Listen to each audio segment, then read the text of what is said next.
আসসালামু আলাইকুম, it's me Ferdous. স্বপ্নের দেশ জাপানের নতুন একটা ভিডিওতে তোমাকে স্বাগতম। আজকের ভিডিওতে আমি কথা বলবো বিগত কয়েক বছর যাবৎ কেন মানুষ জাপানের প্রতি এত আগ্রহ দেখাচ্ছে, কেন সবাই জাপানে আসতে চাচ্ছে এবং 2026-এ এসে তুমি যদি জাপানে আসার চিন্তা ভাবনা করো সেটা তোমার জন্য কেমন হবে, জাপানে আসার পরে তোমার ভবিষ্যৎটা কেমন হবে সেই ব্যাপারে কথা বলবো। আর ভিডিও শেষে আমার নিজের জাপানের এক্সপেরিয়েন্স থেকে তোমাকে কিছু টিপস শেয়ার করার চেষ্টা করব যেগুলো তোমার জাপানের জার্নিকে সহযোগিতা করবে। বিগত কয়েক বছর যাবত তুমি একটা জিনিস খেয়াল করলে দেখবা যে মানুষ জাপানে আসতেছে এবং জাপানে আসার জন্য প্রচুর আগ্রহী। হয়তো তোমার আশেপাশের কোনো বন্ধু অথবা তোমার পরিচিত কেউ অলরেডি জাপানে চলে আসছে।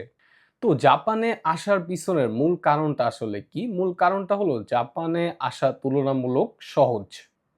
তুমি যদি ইউরোপ অথবা আমেরিকার দিকে তাকাও সেই ক্ষেত্রে তোমাকে অনেক ঝামেলার মধ্যে দিয়ে তারপরে ওই কান্ট্রিতে যেতে হবে। তাছাড়া ইউরোপ এবং আমেরিকায় যাওয়ার জন্য তোমার কিন্তু আইএলটিএস লাগবে, যেটা হচ্ছে ইংলিশের একটা দক্ষতার সার্টিফিকেট। এটা যদি তোমার থাকে তাহলেই তুমি হচ্ছে ইউরোপ অথবা আমেরিকায় স্টুডেন্ট ভিসাতে যেতে পারবা। বাট জাপানের ক্ষেত্রে হচ্ছে তুমি যদি জাপানের একদম মানে নিচের লেভেল যেটা হচ্ছে গিয়া N5 এটা যদি তুমি কমপ্লিট করো তাহলেই কিন্তু তুমি জাপানে আসতে পারতেছো। তো সেই জন্য সবাই, এটা যেহেতু সহজ, তুলনামূলক সময়ও কম লাগে, তাই সবাই জাপানকেই বেছে নিতেছে। এখন আসি 2026-এ এসেও তুমি যদি জাপানে আসার পরিকল্পনা করতেছো তাহলে জাপানে তোমার ভবিষ্যৎটা আসলে কেমন হবে। দেখো, আমার নিজের এক্সপেরিয়েন্স থেকে আমি যদি বলি, জাপানে আসার পরে ১ম বছর তোমার হয়তো একটু কষ্ট হবে। তোমার নিজের জব, যে পার্ট টাইম কাজ আছে এটা তোমার নিজেকে খুঁজতে হবে অথবা কারো থেকে তোমার হেল্প নিয়ে তারপরে জব খুঁজতে হবে। নতুন একটা দেশে তুমি নিজের দেশ ছেড়ে আসছো, এখানে সবকিছু গুছাইতে তোমার মিনিমাম ১ বছর সময় লাগবে। তবে আশা করি তুমি যে গাক্কোতে আসবা সেইখানে তোমাকে অনেক হেল্প করবে এবং জাপানের মানুষ খুবই হেল্পফুল। যেহেতু তুমি এতগুলা টাকা পে করে আসতেছো, অবশ্যই তাদের তোমার উপর একটা দায়িত্ব আছে এবং আমি মনে করি আমার গাক্কো যেভাবে আমাকে ১ম বছর হেল্প করছে তোমার গাক্কো করবে। সেই ক্ষেত্রে জাপানে আসার পরে খুব বেশি সমস্যা হবে না। আর জাপান এরকম একটা কান্ট্রি, এখানে তোমার চলতে গেলে তুমি কয়েকদিন থাকার পরে নিজেই বুঝতে পারবা যে তোমার কোনটা করা উচিত এবং কোনটা করা উচিত না। এখানে তোমার তেমন কারোরই কোনো হেল্প লাগবে না।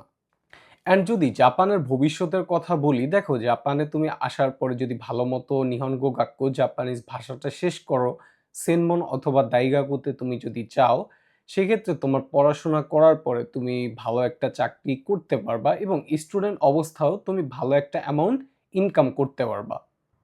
তো জাপানে স্টুডেন্ট ভিসায় আসলে কত টাকা ইনকাম করা যায় সেই বিষয়ে আমি আলাদা একটা ভিডিও নিয়ে আসার চেষ্টা করব। তো তারপরে আসি হচ্ছে যে আমার এই জাপানের লাইফের এক্সপেরিয়েন্স থেকে জাপানে আসার জন্য যেই বিষয়টা আমাকে সবচেয়ে বেশি হেল্প করছে সেটা আসলে কি। সেটা হচ্ছে জাপানের যে হচ্ছে বিষয়গুলো আছে, জাপানিজ ল্যাঙ্গুয়েজ এবং ডকুমেন্টস যা যা লাগে এগুলো আমি নিজে ইন্টারনেটে একটু ঘাটাঘাটি করে দেখছি যে আসলে কি কি প্রসেসের মধ্যে দেওয়া যাইতে হয়। তো সেটা হচ্ছে প্রথমে আমি ফোকাস করছি হচ্ছে আমার জাপানিজ ভাষাটা আমি আসলে শিখতে পারি কিনা। আমি নিজে নিজে বাসায় বসে প্র্যাকটিস করতাম ১-২ সপ্তাহ। প্র্যাকটিস করার পরে আমার মনে হয়েছে যে না, আমি জাপানিজ ভাষাটা পারবো। তো তারপরে হচ্ছে গিয়ে আমি একটা এজেন্সিতে ভর্তি হই, সেখানে আমি জাপানিজ ভাষা পড়া শুরু করি। দেখো, আমি যদি নিজে ট্রাই না করতাম তাহলে কিন্তু আমি বুঝতাম না। ম্যাক্সিমাম স্টুডেন্ট কি করে যে নিজে ট্রাই না করেই ভর্তি হয়ে যায়, প্রায় ১০ থেকে ২০-২৫ হাজার টাকা নষ্ট করে ফেলে। কারণ কয়েকদিন ক্লাস করার পরে আর জাপানিজ ভাষা পড়তে ভালো লাগে না।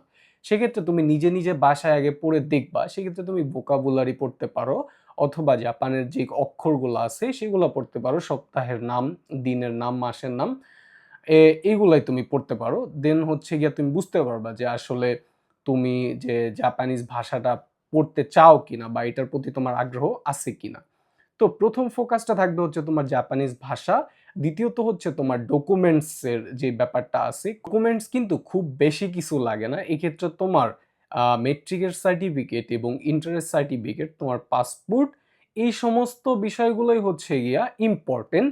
তো আরেকটা জিনিস যেটা হচ্ছে তুমি খেয়াল রাখবা সেটা হচ্ছে তোমার পাসপোর্টের সাথে যেন তোমার সমস্ত ডকুমেন্টস এর মিল থাকে এগুলো তুমি নিজে নিজে বাসায় চেক করবা, এবং কোনো জায়গায় যদি অমিল থাকে সেক্ষেত্রে নিজে নিজেই ওইটা হচ্ছে কিভাবে ঠিক করতে হয় এটা হচ্ছে তুমি ইন্টারনেটে খুঁজবা, দেখবা, সার্চ করবা, আই থিঙ্ক তুমি পেয়ে যাবা।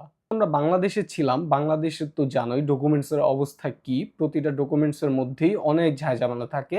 আমি নিজে নিজেই সেই সমস্ত ডকুমেন্টসগুলো ঠিক করছি।